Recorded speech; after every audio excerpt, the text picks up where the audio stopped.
Người trong thiên hạ lấy mốc 100 năm là hạn định, nhưng mức trung bình của một đời người vào khoảng 70-80 năm.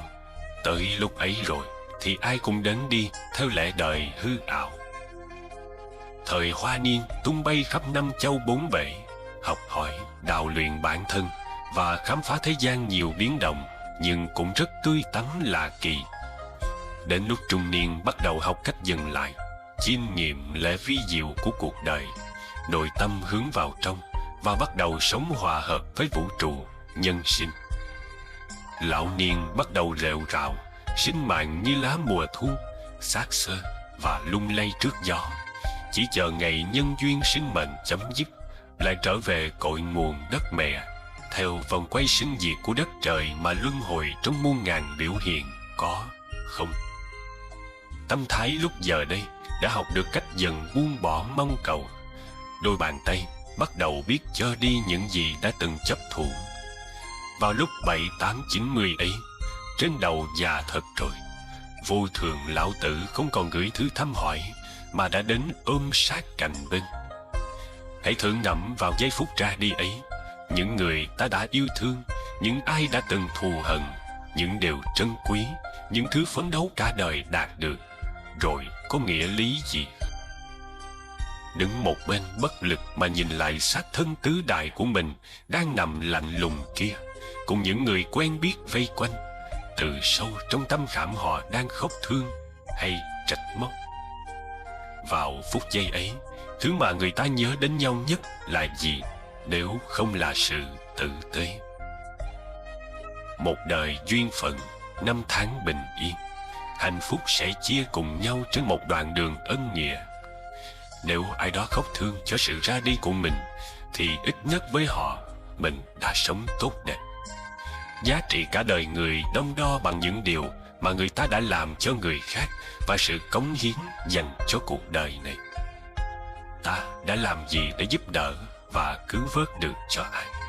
Hay chỉ là mang đến khổ đau, bức bách và ác cảm cho kẻ khác? Có những người tuy đang sống giữa cuộc đời này, nhưng khi ai đó chỉ nghe đến tên thôi đã người giật mình sợ hãi, thấy dáng hình tim họ lập tức nhói đau. Để cho đến cơ sự này, đến đi của ta cũng chẳng còn ý nghĩa. Mấy mươi năm chỉ là tồn tại, chứ chưa thực sự sống đúng nghĩa sinh mệnh con người. Ra đi, dù là trong tình thương thanh thản hay trong sự hối tiếc dày vò, tất cả tùy thuộc vào nhân sinh đối đãi, phương cách mà người ta chọn lựa thương nhau. Một đời sống tận tụy dâng tặng yêu thương, sự tiếc nối bao giờ cũng lấp lánh và sáng ngời, dù có đi đến cõi giới nào chăng nữa. Bình yên đến trong mỗi sớm mai, an lành đi trong từng chiều tối. Nhiều lắm phù du sống một ngày, đời mình cũng rứa có ai hay. Diễn mộng đêm qua thành triệu phú, thức giấc bật cười vẫn trắng tay. Nhà dẫu trăm gian ngủ một giường, bạc vàng chất chứa ngập trong rương. Một cơn gió ác thành thiên cổ, thần thức mục tụ trong vấn vương. Dẫu ta quen biết đầy thiên hạ, mấy kẻ quan hoài cho nén hương. Tơ tình bao mối thành xa lạ, mình lẻ loi đi nhiệt dẫn đường. Vô thường một sớm làm cây chổi, quét lá mùa thu, quét mạng người. Nếu hay vạn sự làm mây nổi, thì giờ nắm níu hoặc buông lơi. Nhiều lắm trăm năm một kiếp người, đến rồi ai cũng phải đi thôi. Hãy sống sao cho đầy ý nghĩa, để buổi xuôi tay, miệng mỉm cười. Nếu phải chọn ra những ký ức nào khiến người ta phải dằn vặt nhất trong mấy mươi năm gót nhặt trên cõi trần đời, thứ mà người ta chọn đầu tiên để nhớ, đó chính là những ký ức âm tình của những cuộc chia ly dài theo năm tháng. Tại sao không phải là những ký ức hạnh phúc, mà lại là những nỗi đau khổ vì vĩnh biệt chia lìa? Thực ra thì ai mà chẳng mưu cầu hạnh phúc. Kể cả những ký ức đau thương kia, ban đầu vốn dĩ là những nỗi niềm hạnh phúc, chỉ là duyên hết phận tan, hạnh phúc chuyển mình thành biển khổ đầy nước mắt khôn cùng. Chia tay một người nghĩa là không còn được bên cạnh người mình thương, không còn được chia sẻ những hạnh phúc ngọt ngào, là dừng lại những trải nghiệm cùng nhau những tháng ngày trong cuộc sống. Vì phải xa đời những yêu thương ngày trước, từ bỏ những thói quen cũ đã từng, bất chợt phải trở về với trạng thái một mình. Vì cảm giác cô đơn nên người ta khó lòng mà chấp nhận. Cái ý muốn chối bỏ thực tại và cố níu giữ cảm giác hạnh phúc ngày xưa chính là thứ khiến người ta phải sống trong dằn vặt và khổ đau nhiều nhất. Ngồi lắng lòng thật yên, đối diện với trái tim mình, để thấy thật rõ bản chất chân thật vẹn nguyên của những yêu thương ban đầu, và trả lời một cách thành thật xem rằng mình yêu thương một người vì muốn họ được hạnh phúc hay chỉ vì muốn mình được hạnh phúc. Nếu tình yêu thương chia căn bản đặt trên mưu cầu hạnh phúc cho bản thân, mình chỉ là một kẻ đi vay mượn yêu thương đầy vị kỷ. Khi họ chọn lựa rời xa để tìm hạnh phúc mới, mình cũng không có lý do gì để oán trách trong cuộc tình này. Không có lỗi lầm, chỉ là hết duyên, và chúng ta chỉ là người không phù hợp trong sự lựa chọn của một ai đó trong thời điểm hiện tại. Nếu thương một người vì mong muốn người mình yêu thương được hạnh phúc, nghĩa là bạn đã tiến một bước rất dài trên con đường thương yêu hướng thượng thanh cao. Người thương một ngày bỗng hết thương. Người thương à, đừng buồn, cũng đừng tự dằn vặt, đừng tự oán trách bản thân mình như vậy. Được bên nhau hạnh phúc lúc nào thì nhận biết, trân trọng và an vui lúc ấy. Đừng mong ước gì xa xôi. Thương một người cũng chỉ mong cầu cho họ được bình an, chu toàn, hạnh phúc. Nếu không thể cùng nhau một đoạn sớm chiều, con đường lựa chọn hạnh phúc của người ta không có mình, thì cũng hãy thật tâm cầu chúc cho họ được trọn bề ước nguyện. Một người cũ, người ta từng thương, nếu lâm cảnh khốn cùng nguy nạn, nhìn người ta như thế, ta cũng vui vẻ được gì. Người không thể đi cùng nhau tới tận điểm luân hồi vẫn sẽ là người thương, chỉ là người mãn duyên hết nợ. Chia tay, thì cũng buồn thương đó, nhưng không có gì phải sợ. Hạnh phúc cho người và cho mình không hẳn phải mãi mãi bên nhau. Đến đi tan hợp vô thường, ai biết được hạn định lâu mau. Ngồi bên nhau uống một chung trà trong tĩnh lặng, chỉ cần nhìn rõ nhau thôi, có mặt cho nhau, biết đủ tức là đủ. Tình thương bây giờ là hiện hữu, trong cái sinh diệt hữu hạn vô thường. Chia tay thôi, tình thương vẫn còn đó, có gì đáng sợ phải không? Thương một người bằng tất cả ngũ uẩn thanh thang, ta nguyện xin cùng nhau có mặt. Quá cảnh trần gian là bến tình, tình vui phơi phới buổi bình minh. Thuyền lầm thả nổi không người lái, đâu ngờ trôi dạt chốn điêu linh. Vé cảnh giàu sang mượn tiếng cười, vặn sau cánh cửa lắm than ôi. Nghe nơi hạnh phúc đôi dòng lệ, người sống bên người vẫn lẻ loi. Đến chốn kịch trường mua chút vui, mơ chút danh thơm sống ở đời. Gặp bao con mắt hình viên đạn, đố kỵ hờn chen khiến rã rời. Chiều ngang qua phố trút nỗi buồn, ly đầy ly cạn lại buồn hơn. Ai biết trần gian là quán trọ, ai lấp cho đầy nỗi trống trơn. Quá cảnh nhân gian mượn áo người, mặc vào ngộ nhận áo là tôi. Áo vũ cơ hàng hay gấm lụa, hằng mốt mai về trả lại thôi. Quá cảnh trần gian mọi gót chân, khóc cười vinh nhục đều xoay vần. Thôi về giả biệt đời sân khấu, mỉm cười bước nhẹ dưới hiên trăng.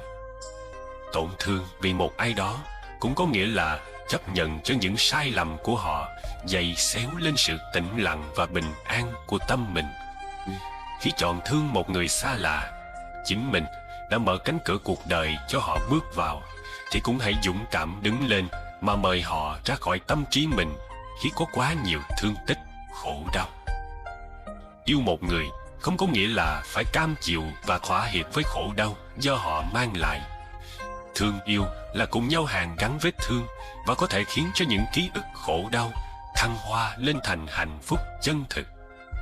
Nếu người mà mình chọn lựa đi cùng nhau có thể dành hết tất cả yêu thương để bù đắp lại tất cả những thiệt thòi mất mát trong những tháng năm qua, thì nên biết rằng mình đã gặp đúng người cần gặp. Mỗi người có thể có một chuẩn mực riêng để lựa chọn người thương cho mình, nhưng dẫu sao, bên cạnh một người có thể mang lại cho ta cảm giác bình an, quý giá hơn nhiều cho những tâm hồn cần được yêu thương, che chở giữa một cuộc đời vốn có quá nhiều bão tố phong ba. Khổ đau chẳng ai muốn có, nhưng nó lại là lẽ thật của cuộc đời. Càng sợ hãi trốn tránh khổ đau thì ta lại càng dễ gặp. Đi qua những ngày tháng khổ đau để học thêm những bài học lớn của đời người. Khổ đau là người thầy dạy ta biết thế nào là hạnh phúc chân thực. Bước qua một nỗi khổ niềm đau, chân trời tự do lại thênh thang đồng thêm một đổi. Tha thứ được cho một thương tích của người, đường luân hồi lại lùi xa một đoạn. Khổ đau bây giờ có thể làm cho tim chúng ta bươm rách, nhưng sau này khi đi qua quay đầu nhìn lại, có khi mình phải cúi đầu cảm tạ những nỗi khổ niềm đau. Có lần mình đã từng nói, nỗi buồn nào cũng đẹp, khổ đau nào cũng đều dạy bài học từ bi. Nếu mình đã thấu hiểu khổ đau là như thế nào, thì chắc chắn mình sẽ không còn muốn gây ra những khổ đau như thế cho một ai khác nữa. Đó gọi là bởi vì thấu hiểu cho nên từ bi. Và này người thương, hiện tại dầu cho đang sống trong khổ đau nhiều thế nào đi nữa, đừng sợ hãi, cứ hết lòng quán chiếu bản chất chân thật của khổ đau. Khi đã học đủ bài học về khổ đau, chúng sẽ tự rời xa để nhường chỗ cho hạnh phúc bình an có mặt. Dù đau, nhưng em cũng phải đứng lên và bước tiếp. Chân trời cao rộng phía trên, tinh khôi và trạm nhiên, tình thương vị tha vẫn còn tràn đầy nơi ấy. Này em cứ trải lòng mình, dẫu từng khóc tuổi với nghìn đau thương. Niềm đau nỗi khổ là sương, sẽ tan tựa sóng trùng dương vỗ bờ. Này em chớ sống hững hờ, ơn người mở lượng tóc tơ một lần. Giữa đời có 4 cái ân, dầu khôn đáp tạ, tình trần nhớ ghi. Này em vạn nẻo đường đi, nếu từng gục ngã, kiên trì đứng lên. Đạo đời hai lối chông chênh, công thành không kể, kể bền lòng ta. Này em đạo lý xưa xa, thứ tha lầm lỗi, chính ta nhẹ lòng. Biển đời lúc đục lúc trong, nhân hoàng mấy kể, từng không lỗi lầm. Cùng tôi em hãy mở tâm, về xoa dịu những vết bầm tổn thương. Đời ai vui mãi không buồn, cõi tâm khoáng đạt vì nhường nhịn nhau. Thế thường khóc trước cười sau, kẻ giòn cười lại cứ sầu quanh năm. Thế gian vốn dĩ thăng trầm, dại khôn thua một nét tâm thật thà. Mong manh là cõi ta bà, này em hãy sống đang là hôm nay. Ngày mai ai biết ai hay, bàn tay con tạo lá lay đổi dời. Khi danh khi lời qua rồi, cuối đường lưu già nét cười trẻ thơ. Cuộc đời thấp thoáng cơn mơ, thế nên hãy sống như chưa sống từng. Này em đôi lúc biết dừng, thản nhìn mây nước ung dung qua cầu. Vài lời thương mến cho nhau, thôi chừ sống lại từ đầu nhé em. Chào mừng bạn đang đến với kênh Một Đời An Nhiên. Thật chẳng dễ dàng gì khi phải chấp nhận buông tay một người tình thương, một người đã từng coi là tất cả. Vì sao khi yêu lại khổ, rời xa buông bỏ là khiến ta đau lòng? Nếu phải chỉ ra đâu là ngọn nguồn của những hệ lụy khổ đau trong tình yêu, thì có thể chỉ là bản ngã trong ta đang ghi chặt không buông rời, nên mới khiến cho mình đau khổ. lằn ranh giữa yêu thương và chấp thủ vốn dĩ nhạt nhòa. Yêu thương một người hay chỉ để thỏa mãn bản ngã của cá nhân dường như rất khó phân định. Vì tình yêu luôn trói chặt với sở hữu, dục ngã và mân cầu, nên khi yêu người, ta luôn muốn thể hiện dấu ấn cá nhân của mình trong cuộc tình đó. Thế nên luôn có một ranh giới chia cắt thực tại thành hai chiều tách biệt: mình, người mình yêu, hai ta và phần còn lại của thế giới. Vì tình yêu mang dấu ấn của bản ngã cá nhân, nên nó có nhu cầu phải cất lên tiếng nói để thể hiện sự tồn tại của mình đối với thế giới, như một kiểu đánh dấu chủ quyền nhằm phân lập tính sở hữu cá nhân và sự công nhận của thế giới đối với chủ quyền mà mình đã xác lập. Trong khi đó, tình thương hay còn được gọi với những cái tên khác như tình yêu phổ quát, universal love, tình yêu bản thể, tình yêu đại đồng, tình yêu chân ngã, không có nhu cầu thể hiện sự tồn tại của nó thông qua ngôn ngữ hay đòi hỏi chủ quyền. Như ánh nắng mặt trời chiếu soi thế giới, không hạn định, không phân biệt và không có nhu cầu đền đáp lại hay mong cầu. Thương chỉ đơn thuần là thương, và tình thương ấy luôn tỏa chiếu sáng soi, nuôi dưỡng, nâng đỡ trong sự lặng im tĩnh tại. Thấm đẫm trong tình thương yêu phổ quát này, người ta sẽ chẳng bao giờ lo lắng ghen tuông vì sợ bị chiếm đoạt, chẳng bất an vì nỗi sợ hãi mất mát thay lầm. Cả chủ thể thương yêu và đối tượng được thương không còn hiện hữu trong sự đối đãi nhị nguyên như cách mà người thế gian yêu thương từ trước. Những bậc vĩ nhân như Đức Phật hay những bậc giác ngộ khác đều yêu thương thế gian này bằng tình thương như thế. Nếu khi yêu thương ai mà có thể bật lên thành tiếng nên lời, thì tình yêu của chúng ta tự nhiên bị giới hạn. Khi chúng ta nói tôi yêu em hoặc tôi yêu anh, tình yêu của chúng ta đầu tiên mang dấu ấn của tự ngã tôi, sau đó là em hoặc anh, trong sự phân biệt ranh giới yêu thương với đối tượng mà chúng ta hướng tới. Chữ yêu nằm giữa tôi và em hoặc anh, nghĩa là tình thương của chúng ta bị kẹp chặt và giới hạn trong một khoảng không nhỏ bé chật chội giữa hai cá thể. Tình thương ấy không được tự do, thảnh thơi và bị hai cái ta ràng buộc. Trong không gian chật chội và bị ràng buộc bởi hai cái ta ấy, thì tình thương thế nào cũng bị va chạm, tổn thương.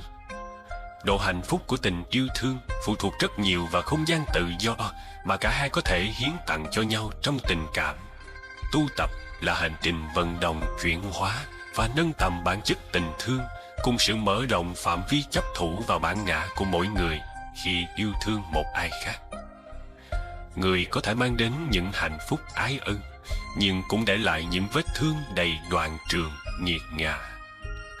Nếu đã trót mưu cầu hạnh phúc, thì cũng phải can đảm đón nhận những vết cấu cào của biển khổ nhân gian. Chỉ muốn hưởng trái ngọt hoa thơm, thì những đắng cay khổ sầu, ai sẽ thấy ta nhận lãnh đây? Lòng chỉ muốn đơn thuần hạnh phúc, nhưng tâm lại chối bỏ khổ đau. Thế chẳng phải mình đã quá tham lam vị kỷ sao? Một khi chấp nhận bước vào cuộc chơi, thì cũng hãy hiên ngang mà đối đầu với thử thách. Chấp nhận trôi nổi giữa chốn hồng trần, thì cũng bản lĩnh mà dẫm đạp lên những chướng ngại chông gai. Đời không cho ai cái gì tốt đẹp, vui vậy mà không để lại những tủi hờn, đau đớn. Muốn gót chân không lắm lên bùn đất, thì đừng cố chấp si mê mà bước vào vũng đời lầy lội tối tăm. Tích cảnh thanh tịnh an nhàn, thì tâm đừng chạy theo thị phi nơi trần cảnh. Qua một đêm dài lạnh giá, ngày mới nắng lên lại tươi đẹp rạng ngời. Người càng kinh qua nhiều khổ lụy trần lao, trái tim từ quan bao dung ngày càng thêm rộng lớn. Cổ kinh Đức Thế Tôn diễn bày về cực lạc, nơi được cho là không khổ toàn vui, hạnh phúc an lành theo thời gian tĩnh tại. Người nghe kinh lại mang ra so đo với thế giới khổ lụy chốn hồng trần, nhưng có lẽ đã quên rằng cõi giới bên kia là cõi giới của tâm thức vô tánh vô tác, không mong cầu, không đến cũng chẳng đi, thuần thiện oai nghi và tràn đầy chánh niệm. Cư dân bên đó có chạy theo ái dục hồng trần, tâm họ có ác ý cố tình ganh đua, gây nhiều phiền lụy không? Người ta không có khổ đâu, vì tâm họ lúc nào cũng tràn ngập yêu thương chói sáng, không tham đắm giận hờn, lung lạc si mê. Men theo lời kinh để thử xem một ngày chúng sanh bên Tây Phương sống phúc lạc như thế nào, tự khắc chúng ta sẽ nhận chân đâu là ngọn nguồn của hạnh phúc. Sáng hứng hoa đi khắp mười phương dân cúng Phật, trưa về thọ thực thiện hành trong chánh niệm từ bi, chiều nghe thuyết giảng diệu pháp học kinh, tối đến lại chuyên cần nhiếp phục tâm mình vào định. Cả ngày sống trong giới định tuệ như thế, làm sao khổ đau có thể chen vào? Trong khi chúng sanh cõi ta bà, lòng chất nặng ưu tư, tâm không trông đuổi về tương lai thì lại trôi dạt về những tiếc thương sầu đau của quá khứ. Tim người chật hẹp thiếu sự hiểu biết bao dung, hành động khẩu ý thân tuôn trào trong dục vọng, tan độc dẫy đầy, lửa tình rực cháy, tự mình thiêu đốt, tự mình hủy hoại thân tâm. Lòng chưa nghĩ tưởng xả buông, lấy gì làm căn cơ để khép mình vào định tuệ. Cái gì cũng muốn có, nhưng duy nhất khổ đau thì lại tránh né, chẳng muốn đến với mình. Đạo lý này lấy đâu ra để thỏa mãn lòng người tham lam lạ lùng quái đản này? Muốn hết khổ đau thì lòng đừng ôm quá nhiều mộng tưởng. Muốn giải thoát khỏi luân hồi thì lòng đừng chất chứa than ái thiên thu. Thương nhưng không nắm không tìm, khổ nhưng không đè nén, không tìm cầu hay trốn chạy. Người làm khổ ta khó tha thứ được thì cũng phải cố tha thứ bao dung. Đối với chấp giữ trong cuộc đời, dầu khó buông được nhưng cũng phải buông tay mạnh mẽ. Dừng lại mọi sự mong cầu, đó chính là đạo đức. Mọi sự đến đi trong đời, cơ hội như mây bay trên núi, nước chảy bên đồi, lên xuống gập ghềnh, cuối cùng cũng xuôi về biển lớn. Nơi tâm thức này đã có sẵn đầy đủ trí tuệ từ bi, hạnh phúc và tình thương vốn dĩ chưa bao giờ vắng mặt. Cần gửi chút yêu thương để tình người ấm lại, cần đôi phút khờ dại để lòng mình vô ương, cần trải chút tâm từ để chan hòa cuộc sống, cần lặng dừng sao động để cảm nhận bình yên, cần về với thiên nhiên để nghe hồn tươi mát, cần sống đời mộc mạc để tâm tình thanh cao, cần biết tặng biết trao để đời không vô vị, cần đối xử tế nhị để ta người thăng hoa, cần dung thứ bỏ qua để mai kia còn gặp, cần biết sống tự lập để trưởng thành vươn lên, cần chân cứng đá mềm để bước cùng gian khó, cần đôi khi bày tỏ để thôi niệm cách năng, cần biết Phật Pháp Tăng để tâm đăng tỏ ràng, cần lấy thiện làm bạn để lối về an vui, cần biết tiến biết lùi trên con đường danh lợi, cần biết luôn làm mới tháng ngày hạnh phúc hơn, cần biết sống tri ân để vẹn câu tình nghĩa, cần nếm mùi dâu bể để quay về giác tâm. Chào mừng bạn đang đến với kênh Một Đời An Nhiên. Tâm ta như thế nào, đời mình là thế ấy. Vậy cần nên gieo cấy những hạt mầm an vui. Nhân sinh đông đúc, hồng trần đầy thị phi, người đi lướt qua nhau nhiều vô kể. Trong triệu triệu sát na là có đôi lần tương ngộ, trong vài lần tương ngộ hiếm hoi được đôi lần một đoạn đường sinh tử đi bên cạnh nhau. Trong một vài lần ở cạnh nhau ấy, chắc gì tìm được người vì nhau mà thấu hiểu. Bởi thế, người trong nhân gian ngước mắt lên trời xanh, cúi đầu nhìn đại địa, cảm thán hỏi cùng trăng sao tuế nguyệt. Quen biết đầy thiên hạ, tri kỷ được mấy người. Nếu ai đó trong đời này gặp được người hiểu mình, coi như người đó quá ư may mắn. Bể khổ sinh tử mênh mông không chốn tận cùng, ký ức buồn thương của kiếp người chất chồng dài theo năm tháng. Chúng ta cần một người thấu hiểu lắng nghe để đi qua những ngày tháng nặng nhọc trên cõi trần ai. Lắng nghe được bằng cả thấu hiểu và yêu thương không làm được việc to tát lớn lao, nhưng cũng khiến nỗi khổ niềm đau vơi đi rất nhiều. Vì thế nên trong Phật giáo Đại Thừa có hình tượng một vị Bồ Tát lắng nghe sâu với tình thương cho chúng sanh bớt khổ. Người có thể mang đến hạnh phúc và làm cho người bớt khổ đích thị là một bậc đại nhân hiếm gặp trong chúng ta bà. Và nếu có lòng, ai cũng có thể trở thành những bậc đại nhân vì cuộc đời mà biểu hiện. Người ta chỉ làm tổn thương nhau vì người ta chưa thấu hiểu. Nếu đôi mắt nhân sinh có thể nhìn thấu tâm can, thấu tận ngọn nguồn của những ký tức khổ đau của vô lượng kiếp luân hồi mà một người phải chịu đựng, thì họ sẽ chẳng thể nào đành lòng chất lên đầu của kẻ khác một chút khổ đau nào thêm nữa.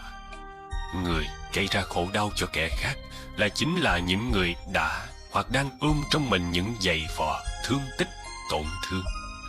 Một người sống có nhiều hạnh phúc bình an thì trong tim không thể chứa đựng quá nhiều khổ đau đến vậy.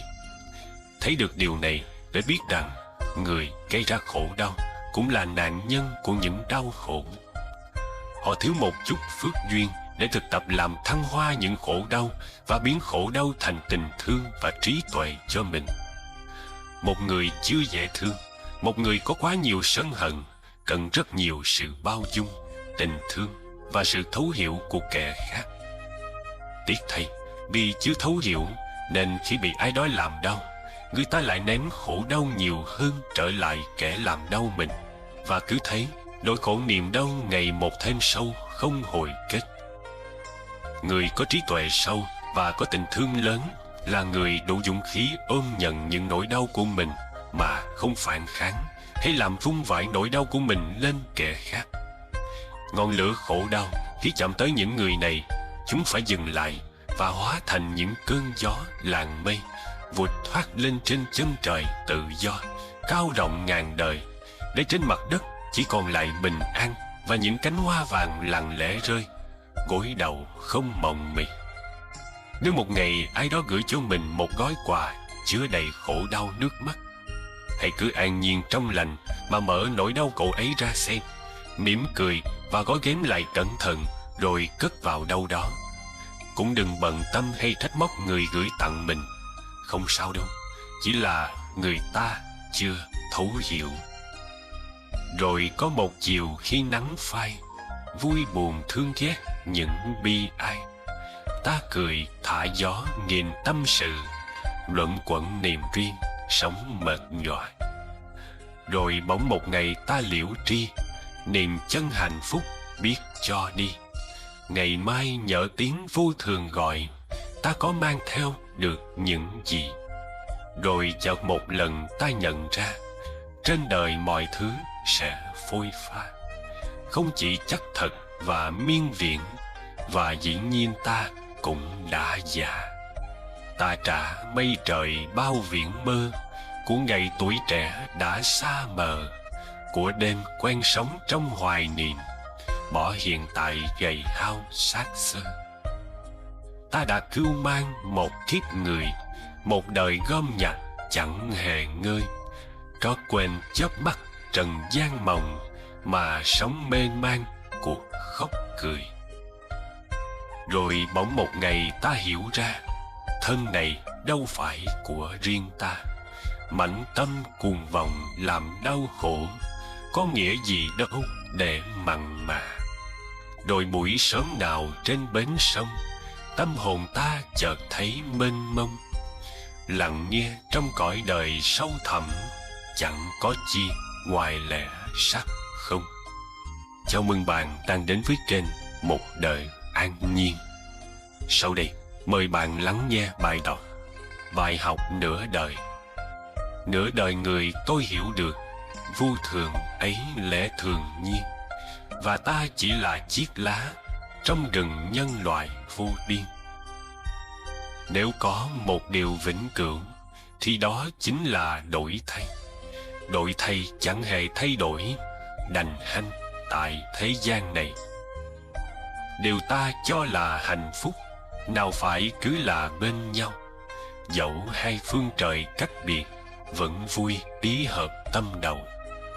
Không phụ thuộc vào năm tháng, mà đo sống ít hay nhiều, chính là cách mình đã sống, mỗi ngày tỉnh thức bao nhiêu.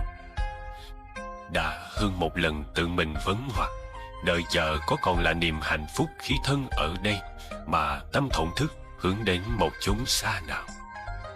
Lề lối tư duy bạc màu sờn trách, ngày mai sẽ ổn, hoặc ngày mai mọi thứ sẽ tốt đẹp thôi, là một lối tư duy thiếu trách nhiệm, chênh vênh và phụ thuộc vào định mệnh luận, được nuôi dưỡng trên cơ sở một cái tôi yếu mềm, đáng thương và đầy tự phụ.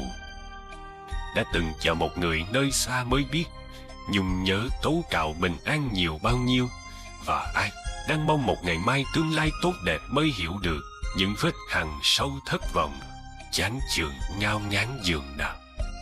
Ấy vậy mà chúng ta lại vẫn thích hy vọng, đợi chờ, ngây thơ đặt mình vào trò chơi sinh mệnh, được mất có không, như một cách tìm cầu sự cứu rỗi, niềm an ủi vỗ về, cơ hội như ru muộn mình cho qua những ngày tháng khổ đau mộng mị.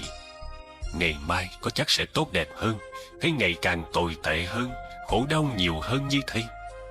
Nếu không thể chắc được ngày mai sẽ xảy đến chuyện gì, thì sao không sống hết lòng và bao dung với hiện tại? Đừng chờ tới ngày mai, phải ổn ngay bây giờ, vì chúng ta đang sống trong chính những giây phút hiện tại, giây phút đẹp thiên thu. Đẹp là vì duy nhất, thiên thu vì ta đã có mặt và sống đẹp và trọn vẹn với chính mình. Dù hiện tại có đang ngập ngụa trong vũng lầy của lo sợ, đau thương, thì hãy nhớ rằng đây không phải là điểm cuối cùng hay sự kết thúc. Mọi thứ đến đi không hề vô cớ. Khổ đau, mất mát chẳng phải đã dạy cho ta rất nhiều bài học làm người sao? Cuộc đời suy cho cùng không có gì đáng sợ. Thứ đáng sợ nhất chính là ảo tưởng về một nỗi sợ hãi chưa được nhận diện, về hình hài chân thật của khổ đau. Ta vẫn còn một hành trình dài phía trước. Dù ngày mai có ra sao thì cũng đừng lo sợ. Ta phải ổn ngay bây giờ. Chào mừng bạn đang đến với kênh Một Đời An Nhiên. Sau đây, mời bạn lắng nghe tác phẩm Chia ly không còn màu nước mắt. Gom nhặt hết tất cả nước mắt trong nhân gian vì chia ly, đủ làm trôi cả đại địa. Lượm lặt hết tất cả tiếc thương trong chốn hồng trần, đủ trám đầy cả khoảng không vũ trụ. Thế mới thường nghe, ba cõi biển khổ không có chốn tận cùng. Nước mắt nhân gian chẳng đặng dừng, vì từng phút giây trôi qua, mỗi chúng sanh chưa bao giờ chịu tỉnh ngộ. Ai đã từng yêu thương thật nhiều mới cảm khái được phiền não nhân gian. Ai đã từng đời xa người mình thương mới thấu tận nỗi khổ đau của sinh ly tử biệt. Từng ngày trôi qua, ôm trái tim vụn nát để tìm chốn bình an, đến khi gặp đúng người mình yêu thương, tưởng chừng hạnh phúc kia sẽ kéo dài mãi mãi. Nhưng nào ngờ, chia ly là một trong bát khổ, khiến người chia xa vừa hạnh phúc, vừa phải cam chịu sự đau đớn và dày vò. Thương mà phải rời xa, nước mắt chỉ có cất vào nỗi nhớ. Trải qua nhiều đau thương, cũng đến lúc làm người ta tỉnh ngộ rằng mình đã tham ái và mong cầu, chấp thụ quá nhiều. Thương một người nghĩa là đã mở một cánh cửa đẩy mình vào biển khổ, thì cũng hãy mạnh dạn chuẩn bị cho mình tâm thế đối diện với buổi chia ly. Có tương phùng, ắt có ly biệt. Có hạnh phúc sum vầy, ắt có khổ đau chia xa vạn kiếp. Người trong nhân gian gánh trần lao nặng, oằn bước trên đôi chân cô độc. Mấy mươi năm rồi lại đi về, lòng ôm một khối tình chưa tròn chữ yêu thương, thì thần hồn phải lưu lạc giữa biển luân hồi, chỉ để kiếm tìm người của ngày xưa mộng mị. Gặp nhau thương được nhau đã là duyên phận, hết thương hết gặp cũng là do nghĩa tận duyên tàn. Thuần theo sắp đặt của nhân quả duyên khởi nghìn đời, còn hơn là dằn vặt trăm năm đau khổ vì một lời ước hẹn. Cuộc chia ly sẽ không còn màu nước mắt, nếu người đi và kẻ ở chấp nhận buông tay. Cái gì của hôm qua, nếu để nó vẫn là ngày hôm qua, thì bình an và hạnh phúc. Ngày hôm nay và ngày mai vẫn sẽ đẹp, vì không bị dĩ vãng nhạt nhòa làm cho hoen ốm. Chia ly không còn màu nước mắt, chia ly cũng chỉ là chia ly. Đến đi chớ có bận lòng. Tổn thương hay niềm hạnh phúc, từng đợt sóng vùng biển dâu. Đến đi giữa miền tâm thức, rồi mây theo nước qua cầu. Hãy trả sống về cho biển, trả buồn lại bởi niềm vui. Lặng ngắm dòng sông tĩnh tại, mặt tình hoa rác nổi trôi. Đâu có cái tôi giải thoát chính lìa cái tôi. Nhìn sâu vào lòng sinh diệt, gặp lại bình yên muôn đời. Thế gian này điều gì là khó làm nhất? Phải chăng là níu giữ thứ mà ta vẫn hằng say đắm, yêu thích không rời? Đã trót mới say điều gì, thì lòng tự dưng sinh ràng buồn. Tay níu chặt, tâm lo sợ quẩn quanh. Nghĩ đến ngày rời xa, lòng bỗng khổ đau tiếc nuối muôn trùng. Chung quy cũng vì bản ngã sâu dày, tập khí nhiều đời thích thâu nhận vào, chứ chưa từng nghĩ đến xả ly lìa bỏ.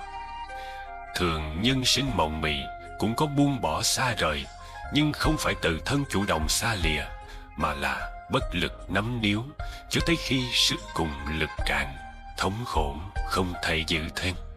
Khi ấy mới đành lòng buông xuôi chấp nhận.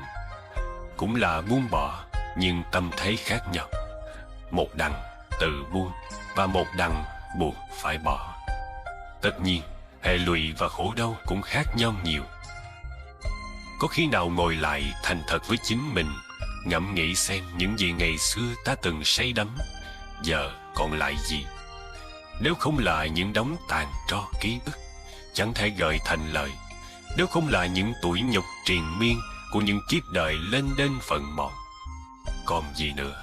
Nếu không là những vết thương tích yêu thương đã cũ, tâm hồn nhạt màu vẫn đau đáu mơ về một chân trời hạnh phúc mai sau. Những năm tháng thời gian, những cảm xúc sâu xa và những ước vọng cấu cào gom nhặt hết những tháng ngày hạnh phúc hoặc khổ đau, rồi dệt nên những ảo tưởng đời người.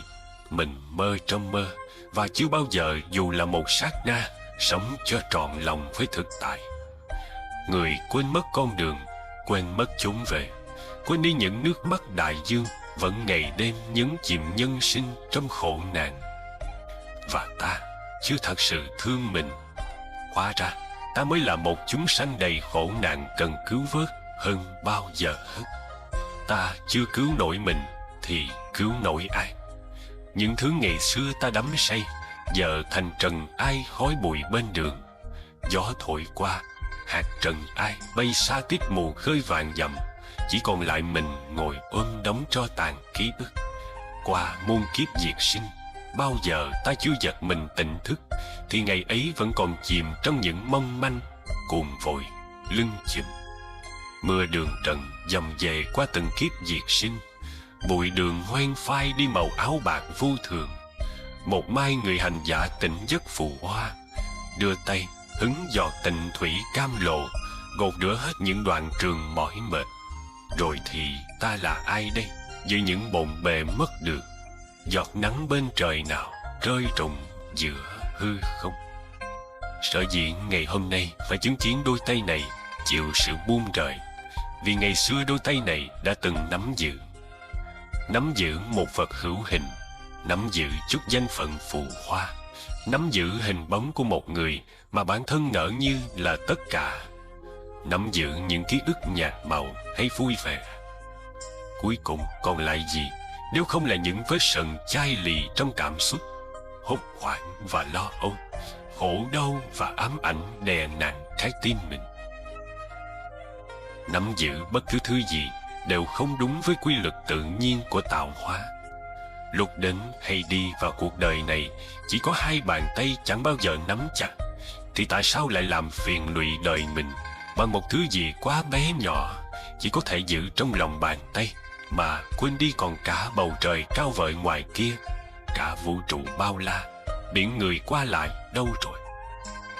Nhân sinh quan hẹp rộng hay cao vời cũng không ngoài đôi bàn tay buông được nhiều hay ít. Mộng thực chỉ thoáng sương mai, bình yên trong từng phút giây tĩnh tại. Buồn thương cũng nín lặng, hạnh phúc chẳng thể giải bày, chỉ người trong cuộc mới tự mình cảm nhận mà thôi. Hạnh phúc hay bình yên, đáng giá bao nhiêu, chỉ một mình hiểu. Ngày người đến nắm lấy đôi bàn tay với hẹn thề cùng sông biển, chỉ vì hơi ấm nhất thời xoa dịu nỗi cô đơn, mà nguyện cùng nhau đi về phía mịt mờ, chẳng biết khổ đau hay hỉ lạc. Nếu đã trót nắm tay thì cũng nên đặt đôi mắt vào lòng bàn tay đã nắm, tự vấn cho ra chúng ta có thể đi bao lâu và bao xa trên một đoạn hành trình. Mai này, nếu vì một chữ tình cưng duyên hay chữ duyên lần đần, có buông đôi tay rời xa nhau, thì cũng có thể an tịnh mỉm cười. Tụ tán hợp tan cũng do duyên nợ ân tình, nghiệp này chẳng phải đã phây từ muôn kiếp. Người có thể đi với nhau được một đoạn đường sinh tử, ta chẳng thể vì ân nghĩa đời này hữu duyên hội ngộ mà tha thứ và hướng phúc cho nhau, dù đã có lần khóe mắt hao gầy, lệ đẫm đài hoa, yêu thương chưa bao giờ trọn vẹn. Cảm ơn người vì những khổ đau và cả niềm hạnh phúc lại giúp cho ta rút ngắn thêm một đoạn luân hồi, đường đến với chân như gần hơn một đổi. Người buông tay, đường ta đi cũng thênh thang rộng lớn. Tháng năm này bình an cũng chẳng nằm ở tay ai, tự mình làm chủ đời mình, nắm hay buông là do mình định đoạt. Bởi cái vui ta thường hay ôm giữ trong vòng tay thế giới của riêng mình, niềm vui đó đâu thể nào lan tỏa đến chân trời, đến khắp cả muôn sinh. Bởi cái khổ ta vẫn thường xua đuổi, đuổi không đi, khổ dội lại nơi lòng. Khổ dồn nén, tháng ngày ta cằn cỗi, ta trách đời sao thiếu vắng cảm thông. Buồn san sẻ, hồn nguôi cơn giông bão, vui sớt chia, vui vỗ cánh ngàn phương. Lòng thêm khổ vì ta nuôi phiền não, đời yên bình khi sống biết yêu thương. Niềm vui đó vốn bao la trời đất, nỗi buồn kia dường bể cả trùng khơi. Hãy đón nhận niềm vui không bám víu, và buồn kia hiện hữu mặt rong chơi.